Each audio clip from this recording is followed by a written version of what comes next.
ganun pa rin. Maximum tolerance ang dapat na ipairal at makinig lang kung ano ang kanilang sasabihin, pero kung may lumalabag sa batas ay dapat din ipatupad ang batas.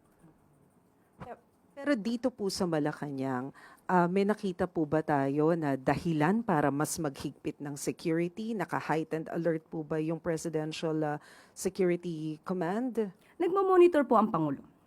Nagmo-monitor po sa mga galaw, hindi para lamang sa palasyo, kundi para sa taong bayan na naaapektuhan, na naiipit sa trapiko dulot nitong rally or protesta. Does Malacanang see this as a threat, ma'am?